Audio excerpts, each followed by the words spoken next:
Frankenstein, or the Modern Prometheus, 1818 edition, by Mary Wollstonecraft Shelley.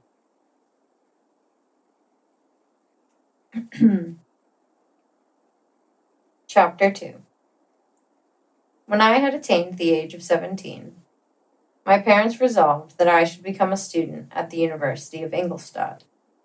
I had hitherto attended the schools of Geneva, but my father thought it necessary, for the completion of my education, that I should be made acquainted with other customs than those of my native country. My departure was therefore fixed at an early date. But, before the day resolved upon could arrive, the first misfortune of my life occurred, an omen, as it were, of my future misery. Elizabeth had caught the scarlet fever, but her illness was not severe, and she quickly recovered. During her confinement, many arguments had been urged to persuade my mother to refrain from attending upon her. She had, at first, yielded to our entreaties, but when she heard that her favorite was recovering, she could no longer debar herself from her society, and entered her chamber long before the danger of infection was past. The consequences of this imprudence were fatal. On the third day my mother sickened. Her fever was very malignant, and the looks of her attendants prognosticated the worst event. On her deathbed, the fortitude and benignity of this admirable woman did not desert her. She joined hands with Elizabeth and myself. "My children," she said, "my firmest hopes of future happiness were placed on the prospect of your union. This expectation will now be the consolation of your father. Elizabeth, my love, you must supply my place to your younger cousins. Alas! I regret that I am now taken from you. And happy and beloved as I have been, is it not hard to quit you all? But these are not thoughts befitting me. I will endeavor to resign myself cheerfully to death, and will indulge a hope of meeting you in another world." She died calmly, and her countenance expressed affection even in death. I need not describe the feelings of those whose dearest ties are rent by that most irreparable evil, the void that presents itself to the soul, and the despair that is exhibited on the countenance. It is so long before the mind can persuade itself that she, whom we saw every day, and whose very existence appeared a part of our own, can have departed forever, that the brightness of a beloved eye can have been extinguished, and the sound of a voice so familiar and dear to the ear can be hushed, never more to be heard. These are the reflections of the first days. But when the lapse of time proves the reality of the evil, then the actual bitterness of grief commences. Yet from whom has not that rude hand rent away some dear connection? And why should I describe a sorrow which all have felt and must feel? The time at length arrives when grief is rather an indulgence than a necessity, and the smile that plays upon the lips, although it may be deemed a sacrilege, is not banished. My mother was dead, but we had still duties which we ought to perform. We must continue our course with the rest, and learn to think ourselves fortunate, whilst one remains whom the spoiler has not seized. My journey to Ingolstadt, which had been deferred by these events, was now again determined upon. I obtained from my father a respite of some weeks. This period was spent sadly. My mother's death, and my speedy departure, depressed our spirits, but Elizabeth endeavored to renew the spirit of cheerfulness in our little society. Since the death of her aunt, her mind had acquired a new firmness and vigor. She determined to fulfill her duties with the greatest exactness, and she felt that that most imperious duty of rendering her uncle and cousins happy had devolved upon her. She consoled me, amused her uncle, instructed my brothers, and I never beheld her so enchanting as at this time. when she was continually endeavoring to contribute to the happiness of others, entirely forgetful of herself. The day of my departure at length arrived. I had taken leave of all my friends, excepting Clerval, who spent the last evening with us. He bitterly lamented that he was unable to accompany me, but his father could not be persuaded to part with him, intending that he should become a partner with him in business, in compliance with his favorite theory, that learning was superfluous in the commerce of ordinary life. Henry had a refined mind. He had no desire to be idle, and was well pleased to become his father's partner. But he believed that a man might become a very good trader, and yet possess a cultivated understanding. We sat late, listening to his complaints and making many little arrangements for the future. The next morning early I departed. Tears gushed from the eyes of Elizabeth.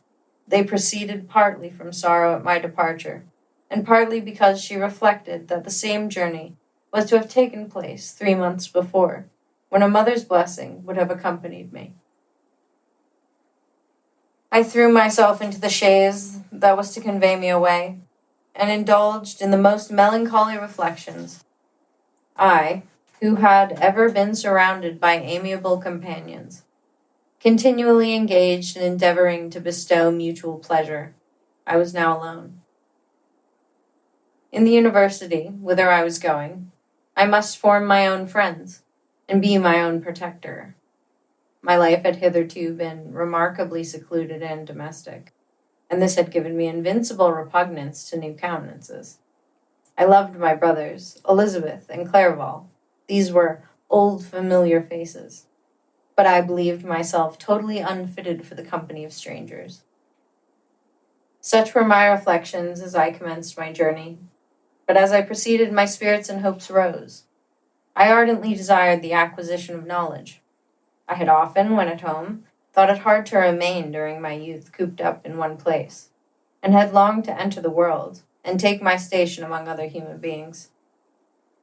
Now my desires were complied with, and it would, indeed, have been folly to repent. I had sufficient leisure for these and many other reflections during my journey to Ingolstadt, which was long and fatiguing. At length, the high white steeple of the town met my eyes. I alighted, and was conducted to my solitary apartment, to spend the evening as I pleased. The next morning I delivered my letters of introduction, and paid a visit to some of the principal professors, and among others to M. Crumpy, professor of natural philosophy. He received me with politeness, and asked me several questions concerning my progress in the different branches of science appertaining to natural philosophy. I mentioned, it is true, with fear and trembling, the only authors I had ever read upon those subjects. The professor stared. "Have you," he said, "really spent your time in studying such nonsense?" I replied in the affirmative. "Every minute," continued M. Crumpy with warmth. "Every instant that you have wasted on those books is utterly and entirely lost.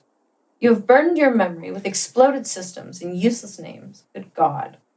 In what desert land have you lived where no one was kind enough to inform you that these fancies, which you have so greedily imbibed, are 1,000 years old, and as musty as they are ancient? I little expected in this enlightened and scientific age to find a disciple of Albertus Magnus and Paracelsus. My dear sir, you must begin your studies entirely anew." So saying, he stepped aside, and wrote down a list of several books treating of natural philosophy, which he desired me to procure, and dismissed me, after mentioning that in the beginning of the following week he intended to commence a course of lectures upon natural philosophy in its general relations, and that M. Waldman, a fellow professor, would lecture upon chemistry the alternate days that he missed. I returned home, not disappointed, for I had long considered those authors useless whom the professor had so strongly reprobated. But I did not feel much inclined to study the books which I had procured at his recommendation.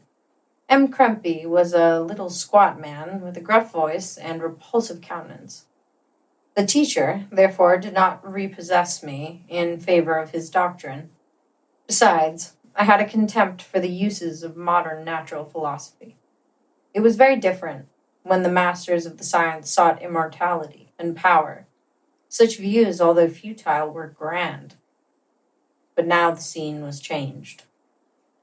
The ambition of the inquirer seemed to limit itself to the annihilation of those visions on which my interest in science was chiefly founded. I was required to exchange chimeras of boundless grandeur for realities of little worth. Such were my reflections during the first 2 or 3 days spent almost in solitude. But as the ensuing week commenced, I thought of the information which M. Crumpy had given me concerning the lectures. And although I could not consent and go and hear that little conceited fellow deliver sentences out of a pulpit, I recollected what he had said of M. Waldman, whom I had never seen, as he had hitherto been out of town. Partly from curiosity and partly from idleness, I went into the lecturing room, which M. Waldman entered shortly after. This professor was very unlike his colleague. He appeared about 50 years of age, but with an aspect expressive of the greatest benevolence. A few gray hairs covered his temples, but those at the back of his head were nearly black. His person was short, but remarkably erect, and his voice the sweetest I had ever heard. He began his lecture by a recapitulation of the history of chemistry and the various improvements made by different men of learning, pronouncing with fervor the names of the most distinguished discoverers. He then took a cursory view of the present state of the science and explained many of its elementary terms, after having made a few preparatory experiments. He concluded with a panegyric upon modern chemistry, the terms of which I shall never forget. The ancient teachers of this science, said he, promised impossibilities and performed nothing. The modern masters promise very little. They know that metals cannot be transmuted and that the elixir of life is a chimeric. But these philosophers, whose hands seem only made to dabble in dirt, and their eyes to pore over the microscope or the crucible, have indeed performed miracles. They penetrate into the recesses of nature, and shew how she works in her hiding places. They ascend into the heavens. They have discovered how the blood circulates, and the nature of the air we breathe. They have acquired new and almost unlimited powers. They can command the thunders of heaven, mimic the earthquake, and even mock the invisible world with its own shadows. I departed highly pleased with the professor and his lecture, and paid him a visit the same evening. His manners in private were even more mild and attractive than in public, for there was a certain dignity in his mien during his lecture, which in his own house was replaced by the greatest affability and kindness. He heard with attention my little narration concerning my studies, and smiled the names of Cornelius Agrippa and Paracelsus. But without the contempt that M. Crumpy had exhibited, he said that these were men to whose indefatigable zeal modern philosophers were indebted for most of the foundations of their knowledge. They had left to us as an easier task to give new names, arrange in connected classifications, the facts which they, in a great degree, had been the instruments of bringing to life. The labors of men of genius, however erroneously directed, scarcely ever fail in ultimately turning to the solid advantage of mankind. I listened to his statement, which was delivered without any presumption or affectation, and then added that his lecture had removed my prejudices against modern chemists, and I, at the same time, requested his advice concerning the books I ought to procure. I am happy, said M. Waldman, to have gained a disciple, and if your application equals your ability, I have no doubt of your success. Chemistry is that branch of natural philosophy in which the greatest improvements have been and may be made. It is on that account that I have made it my peculiar study. But at the same time, I have not neglected the other branches of science. A man would make but a very sorry chemist if he attended to that department of human knowledge alone. If your wish is to become really a man of science, and not merely a petty experimentalist. I should advise you to apply to every branch of natural philosophy, including mathematics. He then took me into his laboratory and explained to me the uses of his various machines, instructing me as to what I ought to procure, and promising me the use of his own, when I should have advanced far enough in the science not to derange their mechanism. He also gave me the list of books which I had requested, and I took my leave. Thus ended a day memorable to me. It decided my future destiny.